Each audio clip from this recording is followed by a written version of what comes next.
Welcome to The Deep Dive, your shortcut to critical knowledge derived directly from the sources you trust. Today, we're diving into something really fundamental, maybe even a bit paradoxical, about finance and long-term success. The core idea, maybe the secret sauce, isn't just about making great decisions all the time. Our sources are actually arguing it's more about consistently not screwing up. Permanently, that is. That's exactly it. That distinction is huge. And honestly, it often gets buried under all the noise. Market news, hype about the latest startup. You see countless guides, blueprints promising a million ways to get wealthy. Launch this, invest in that, take this calculated risk. But you actually look at the people, the entities that really last, that endure. There's basically one path, one really durable way to stay wealthy. Okay, so what's that path? It boils down to a really specific mix. It's discipline, which often looks like frugality, but it's paired with this constant, almost obsessive level of paranoia. Yeah. The weird thing is, the skills you need to get money like aggression, risk-taking, tons of optimism, they're almost the exact opposite of what you need to keep it. Humility, caution, resilience. Totally different game. So our mission in this deep dive is to really unpack that. We want to show you why survival, just sticking around and having that room for error, why these are maybe the most valuable things for long-term financial success, even though they don't get talked about nearly enough. We're trying to get past the flashy headlines here and look at sources that view financial success not as like an IQ test or a bravery contest, but more like a brutal test of endurance, who can just survive the longest. Right. And to really get a handle on these two skill sets, making it versus keeping it, we have to start with a pretty dramatic story. A real contrast, straight from, well, arguably the most chaotic financial moment of the 20th century. You mean the crash, 1929. Yeah, exactly. The great crash of 1929. Okay, let's paint the picture. We need to start with someone who just embodied that aggressive genius of making money. Jesse Livermore. Livermore, yeah. Legendary figure. Born way back in 1877, he basically invented the idea of being a professional stock trader when, that wasn't really a thing, a total market prodigy. By the time he was only 30, he was worth what would be over $100 million today. Just incredible. And by the late 20s, probably the most famous trader or maybe infamous investor on the planet. And 1929, wow, that was his stage. The year the Roaring Twenties just crashed and burned. It was immense. In just 1 week, that terrifying week in October, Black Monday, Black Tuesday, Black Thursday, the market lost over a third of its value. Poof, gone. And it wasn't a slow slide, right? It was instant, catastrophic. Basically kicked off the Great Depression that lasted a decade. The mood in New York City must have been just sheer terror. Brokers demanding cash people didn't have, fortunes vanishing in hours. There were stories, grim ones, about speculators who couldn't handle it. Suicides. Yeah, and Livermore's own family was caught up in that panic. His wife, Dorothy, was apparently frantic. She, the kids, her mother, they were all convinced they were ruined, just like everyone else they knew. The story of him coming home that evening. It's like something out of a movie. It's Black Tuesday, October 29th. He walks in. The house is just chaos. Dorothy, the kids, they're crying, totally terrified. His mother-in-law is apparently like hiding upstairs, screaming periodically, convinced they've lost everything. And Livermore just stands there for a second, taking it in. He'd been so deep in the trades, he hadn't even thought about how it was hitting his family. But here's the twist. Jesse hadn't been ruined. He'd done something incredibly audacious, really genius level. He'd been betting against the market. He was short. Heavily short. He wasn't just betting stocks would dip. He bet they'd crash spectacularly. The trade of a lifetime. Absolutely. So when Dorothy asks him, dreading the answer, are we ruined? He apparently just says, no, darling, I've just had my best trading day ever. We are fabulously rich. We can do whatever we want. Think about that. In that single month, while the world economy is imploding, Jesse Livermore makes the equivalent of over $3 billion in today's money. Just stared ruin down and pulled off maybe the greatest single financial win of the whole era. That's the absolute peak of financial risk-taking, making a fortune while everyone else is losing theirs. But while his family is celebrating this unbelievable win... Right, just blocks away, the streets are full of people living the exact opposite reality of that same day. And that brings us to the other side of the coin. Abraham Germansky. Yeah, he was a successful guy. A multimillionaire real estate developer, built his fortune legitimately during the boom years, solid businessman. But like almost everyone with money back then, he got sucked into the stock market frenzy, bet big on the surge continuing. And when the crash came? He was totally exposed, leveraged up to his eyeballs, ruined, instantly. The New York Times ran an article, October 26, 1929, said he was missing. It's just heartbreaking. Paints this picture of immediate, complete collapse, both financial and psychological. His wife was frantic, called his lawyer to help find him. Someone saw him late that Thursday near the stock exchange on Wall Street. And the image is haunting.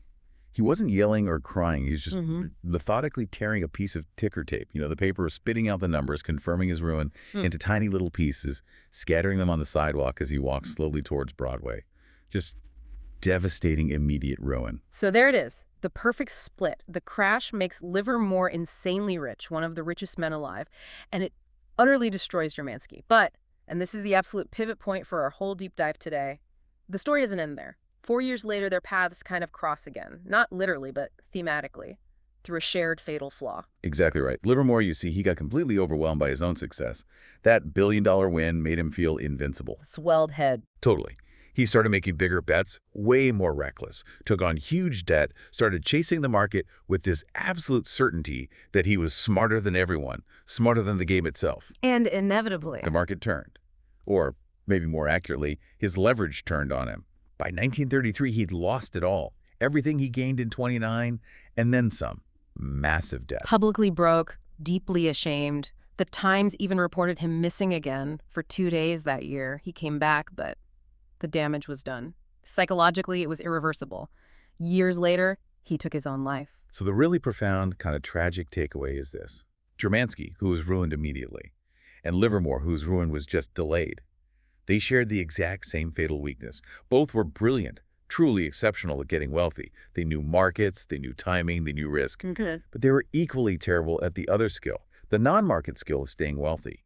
Their incredible intelligence wasn't enough. It couldn't protect them from their own overconfidence, their own lack of resilience when things went bad. Okay, wow. That's a powerful contrast. So let's really dig into this. If we boil down long-term financial success, it seems like the word is just survival. It really is. But if it's the most crucial skill, why does it feel so secondary? Especially when you're starting out, all the talk is about growth, about getting wealthy. Why is keeping money such a fundamentally different challenge than making it? Because, like we touched on, they really demand opposite personality traits, almost polar opposites. Think about making money, especially starting a business or speculating. You need optimism, right? Yeah. You have to believe it's going to work. Yeah, you need a high tolerance for risk. You have to put yourself out there, assume things will generally go your way, or at least you can handle the bumps. Exactly. But then to shift into preservation mode, you almost need a personality transplant. A total reversal. Pretty much. Keeping wealth. That starts with intellectual humility. Like a deep down acceptance that your past success wasn't just skill. There was luck involved. A lot of it, maybe. Which means you can't count on repeating it forever. Precisely. And it requires frugality, keeping your needs modest so you don't have to reach for crazy returns. And it demands fear. Or maybe a healthy paranoia. The constant awareness that what you have can vanish just as quickly, maybe even faster than you made it. So the goal shifts completely from how high can I go to how do I make sure I don't fall? Exactly. Maximizing upside versus minimizing downside. It's a sobering thought, especially when you look at how hard survival is, even for big, successful organizations. We obsess over the few giants, the Apples and Amazons. But most companies, even successful ones, don't last forever. Not even close. The stats are just relentless. Take companies that were successful enough to go public, they cleared major hurdles, right? Scaled up, dealt with regulations. Even among those winners, something like 40% eventually lose pretty much all their value over time. They don't just plateau. They effectively disappear. Wow, 40%. That's huge. It is. And personal fortunes, no safer, even at the absolute top. You mean like the billionaire lists? Yeah, look at the Forbes 400 list, the richest Americans. On average, about 20% of the names on that list turn over every single decade. 20% per decade. Roughly, yeah. And that's excluding people who died or passed wealth to family. These are fortunes actively destroyed or massively shrunk. Bad decisions, bad luck, getting out-hustled. The system thrives on instability, on churn. Capitalism is tough. Surviving it long-term, that's where the real genius lies. That instability, that constant churn, it really underlines why the survivors, the ones who do last, seem to focus less on flashy genius and more on just being constantly wary, like that VC firm, Sequoia Capital. Oh, right, Sequoia. One of the most successful venture capital firms ever, been thriving for, what, 4 decades, Yeah. through boom and bust cycles. And their leader, Michael Moritz, billionaire head of the firm, when asked about their secret to lasting so long. His answer wasn't about their amazing deal flow or their genius insights first. It was about their mindset, their perpetual feeling of insecurity. He said they're always afraid of going out of business. Exactly. Their sort of internal mantra, borrowing from Andy Grove at Intel, is only the paranoid survive. That sounds intense. It is, but it's productive paranoia. It doesn't mean they don't take risks. They make huge bets on unproven startups. But they structure everything around the core assumption that tomorrow won't be like yesterday, that success is temporary. So they don't rest on their laurels. Never. They assume competitors are smarter, the market's about to tank, their current winners could fail. So this paranoia drives them to build defenses. Like what? Extreme liquidity, low overhead, big cash reserves, basically a massive margin of safety baked into the firm itself. So when the inevitable crisis hits, they're not scrambling for cash. They're the ones with the capital ready to deploy when everyone else is panicking. Ah, so the paranoia builds the defense that allows the optimistic offense, the risky venture bets, to actually work long term. You got it. The fear informs the structure, which enables the aggression. It's still kind of counterintuitive, though, that just sticking around, surviving the chaos is what actually enables the biggest returns mathematically. It leads us straight to the engine of wealth creation.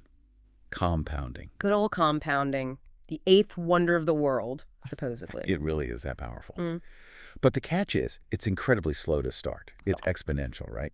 So the really huge gains don't come in year 5 or year 10. They come in year 30, year 40, year 50. It's back-end loaded. Massively. Yeah. Think about planting an oak tree. For the first decade, you barely see much change. Maybe it gets a bit thicker. Right. But if you can protect that tree, let it survive, droughts, storms, everything, for 50 years, you get something truly monumental. Right. But if you're forced to cut it down in year 20 because, say, a recession hit and you needed the firewood, You lose all that massive growth that would have happened between year 20 and year 50. You lose the exponential part. exactly. You don't just lose the capital value at year 20, you lose the time. You lose the runway for compounding to do its magic. Survival isn't just helpful for compounding, it's the absolute non-negotiable prerequisite. If you get wiped out or even just badly damaged during one of those unpredictable downturns, you interrupt the process. You break the curve. The incredible long-term upside becomes mathematically impossible if you can't survive the inevitable short-term downside. Okay, so if survival enables compounding and compounding drives long-term wealth, the name that always comes up is Warren Buffett. The Oracle of Omaha, of course. We spend so much time analyzing him. How did he pick those stocks? How did he structure the deals, find those managers? But maybe, based on what we're discussing, we're looking at the wrong things. Maybe the key is what he didn't do. I think that's exactly where the deepest insight is. Success by omission. Buffett's real genius might actually be his extreme caution, his patience. Those are survivor traits. He just never made those catastrophic mistakes that took out guys like Livermore or Dramansky. And well, what specifically? What did he avoid? Well, think about it. He famously avoided getting carried away with debt, especially high-interest debt or crazy leverage. That's huge. Okay. He didn't panic sell during crashes, and he's lived through, what, 14 recessions or something? Imagine the pressure. But he held on. Incredible discipline. Absolutely. Yeah. And crucially, he never messed up his reputation, never sullied his name. That integrity was essential for the big trust-based deals later in his career. He also wasn't tied to just one strategy or trend. He stayed flexible. So it wasn't about hitting home runs every time, but more about just never striking out so badly you get kicked out of the game. That's a great way to put it. He started investing seriously at age 10. He still at it in his late 80s, early 90s. That incredible, uninterrupted longevity. That's what gave compounding the decades it needed to work its magic. Far more important than any single brilliant stock pick. And to really hammer home the power of that patience, that avoidance of ruin, there's the story Rick Guerin. Ah, yeah. The third Beatle, almost. Right. Most people know Buffett and Charlie Munger, the legendary partnership. But decades ago, there was actually a trio. Warren, Charlie, and Rick Guerin. And by all accounts, Guerin was sharp. People who knew them back then said he was just as smart as Warren and Charlie. Same intellect, same access. They invested together, shared ideas. So if he was just as smart, why isn't Rick Guerin a household name like the other two? Why did he kind of fade away while they became icons? Someone, I think it was the investor Monish Pabray, actually asked Buffett that exact question. And Buffett's answer was just simple and brutal. What did he say? He said something like, well, Charlie and I always knew we'd get rich eventually, so we were never in a hurry. Rick was in a hurry. Wow, in a hurry. And what does that translate to financially? Usually it means leverage, debt, taking shortcuts to juice your returns because you're impatient. Trying to get rich faster. Exactly. Guerin wanted it now, so he got heavily livered with margin loans, borrowed money against his stocks, betting the market would keep soaring, amplifying his gains. But that makes you incredibly fragile. Because you need the market to keep going up. No room for error. Zero. And of course, the market doesn't care what you need. The 1973-1974 downturn hit. It was nasty. Market dropped almost 70%. 70%. Yeah. And because Guerin was leveraged, that drop absolutely crushed him. The value of his stocks plummeted, falling below the level required by his broker. Margin call territory. Bingo, margin calls started coming in. And we need to be clear what that means. It's the broker demanding you deposit more cash immediately to cover the losses on your loan collateral if you can't cough up the cash. They sell your stocks for you at the worst possible time. Forced liquidation. The absolute worst, the ultimate financial death blow. Guerin couldn't come up with the cash in the middle of a market panic. He was forced to sell. And get this, Buffett himself mentioned buying Guerin's Berkshire Hathaway stock from him during that mess for under $40 a share. Under $40 for Berkshire stock. That's painful. Knowing what it's worth now. Hundreds of thousands per share now, yeah. It's incredibly painful. But the insight is crystal clear. Warren, Charlie, Rick. Maybe equally skilled at getting rich. But only Warren and Charlie had that extra vital skill of staying rich. His intelligence couldn't save him from his impatience. The leverage took away his control, let the market dictate his fate, took him out of the game. He lost his chance to compound. And it's not just about billionaires and margin calls. This applies to everyone. If you're drowning in credit card debt or your mortgage is so tight that losing your job for 3 months means you have to sell your house. You're operating with the same fragility. You've given control to outside forces. You're setting yourself up to be forced out at the worst time. Exactly. Nassim Taleb, who thinks a lot about risk and ruin, summed it up perfectly. He said, having an edge and surviving are two different things. The first requires the second.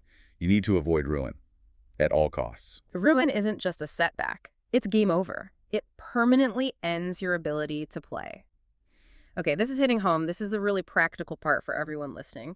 If survival is the ultimate skill, if weathering the storms is what actually builds long-term wealth, how do we shift our focus? How do we stop chasing the highest returns and start building unbreakability into our own finances? Our sources seem to point towards 3 core pillars, 3 key ways to apply this survival mindset. But it requires a real psychological shift, moving your personal benchmark from how am I doing versus the market to how resilient is my overall system. Right. So pillar number 1. Pillar 1 is making a conscious choice.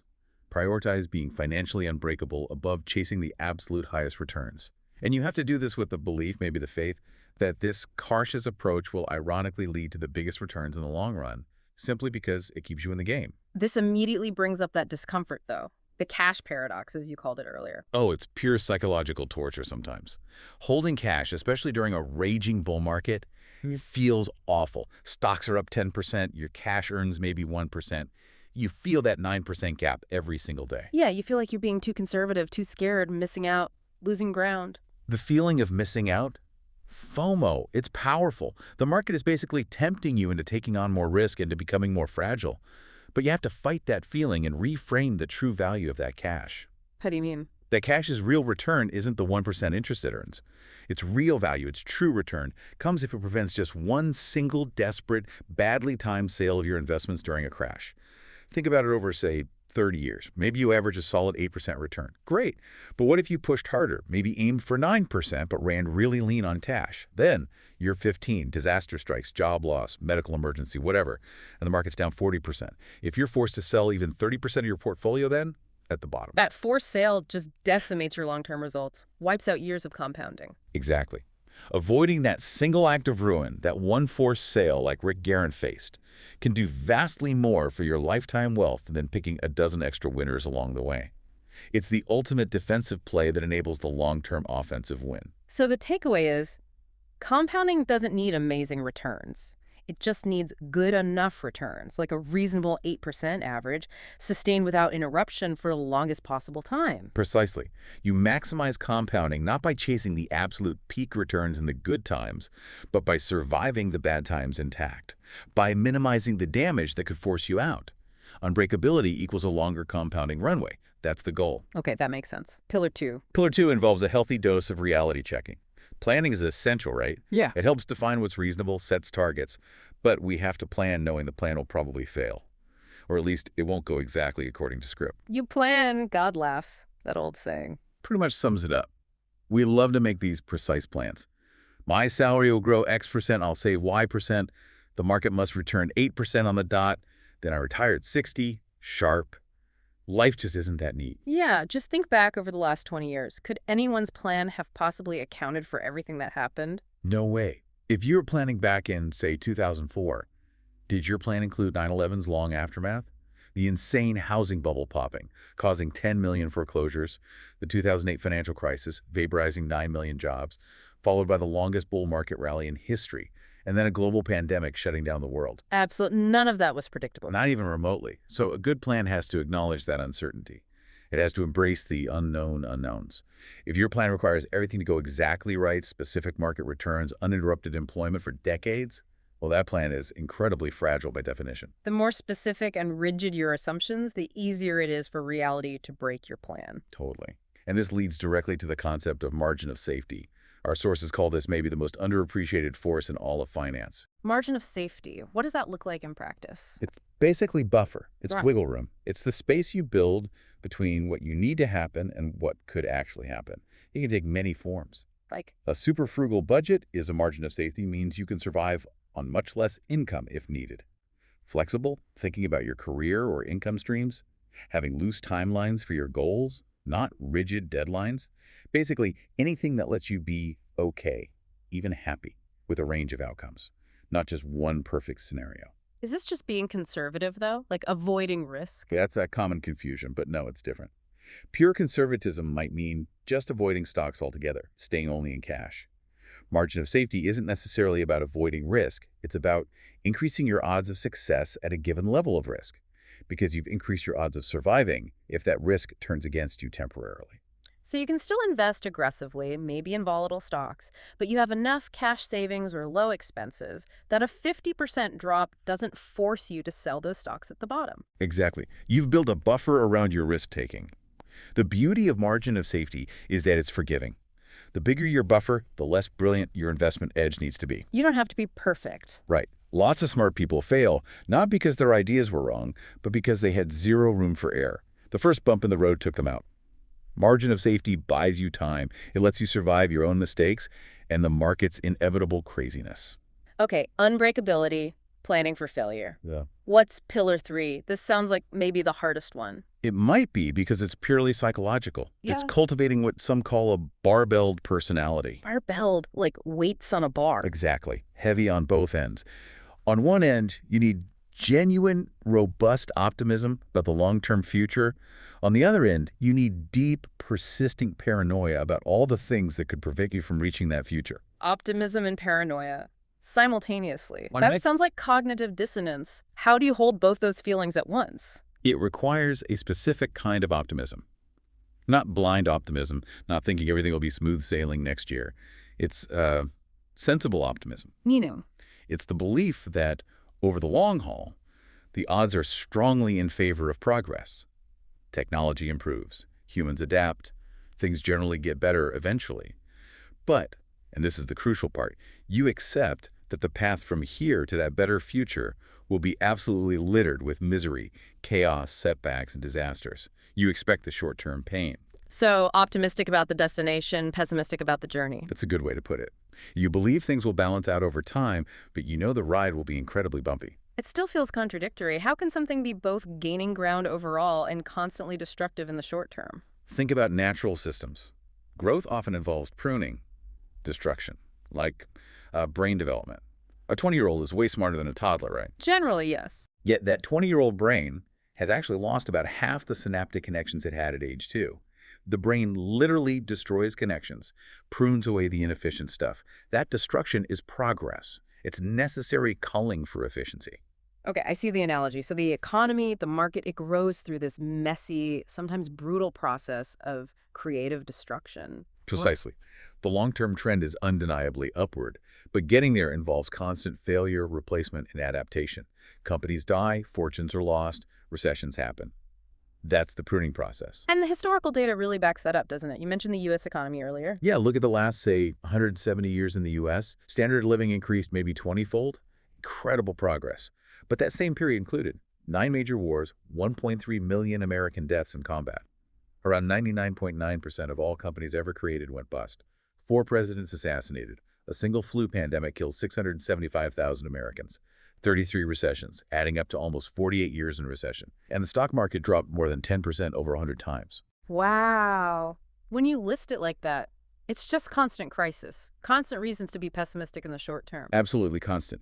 Yet, the long-term trajectory was overwhelmingly positive for wealth creation if you survive. So the barbelled personality is about using that short-term paranoia, the margin of safety, the cash buffer, the low debt, to ensure you survive the inevitable chaos. Long enough to actually benefit from the long-term optimism, the power of compounding in human progress. The paranoia keeps you alive. The optimism gives you a reason to stay invested. Tying it back to Livermore one last time. He had the paranoia in 29 when he shorted the market. He saw the crash coming. He did. He was paranoid then. But the moment he went big, the paranoia vanished, replaced instantly by that swelled head, that feeling of invincibility. He confused a good trade with being immune to risk forever. Exactly. And he reflected on it later, tragically too late. He said something like, "No price is too high for a speculator to pay to learn humility." He realized that so many failures of brilliant people, including himself, came directly from ego, from that swelled head after a period of success. The lesson seems to be, don't let success breed fragility. Keep that paranoia alive even when things are good, especially when things are good. Hashtag outro. Well, this has been a really fascinating deep dive. We've explored this huge difference between the skills needed to get wealthy, the aggression, the risk-taking, and the very different, almost opposite skills needed to stay wealthy. Yeah, that vigilance, the humility, the structural caution. It's a whole other discipline. And it seems the core message, the strategic imperative for anyone listening, whether you're just starting out or already managing significant wealth, is pretty clear. It really is. You have to cultivate that short-term paranoia, that constant awareness of potential ruin. Build those buffers, that margin of safety. Why? To keep yourself in the game long enough to actually capitalize on the long-term optimism that drives growth and compounding. Survival is the strategy. So maybe the final thought for you, the listener, is to take a hard look at your own financial setup, your own plan. Is it built, assuming everything goes right, doesn't need perfect market timing or your job to be perfectly secure, or specific high returns year after year? Or have you really internalized that chaos and disruption aren't possibilities, they're certainties? Yeah. Have you embraced that reality and made your margin of safety your ability to withstand shocks without being forced to abandon your long-term plan, your most valuable asset? Because maybe, just maybe, the true genius in finance isn't about maximizing today's gains.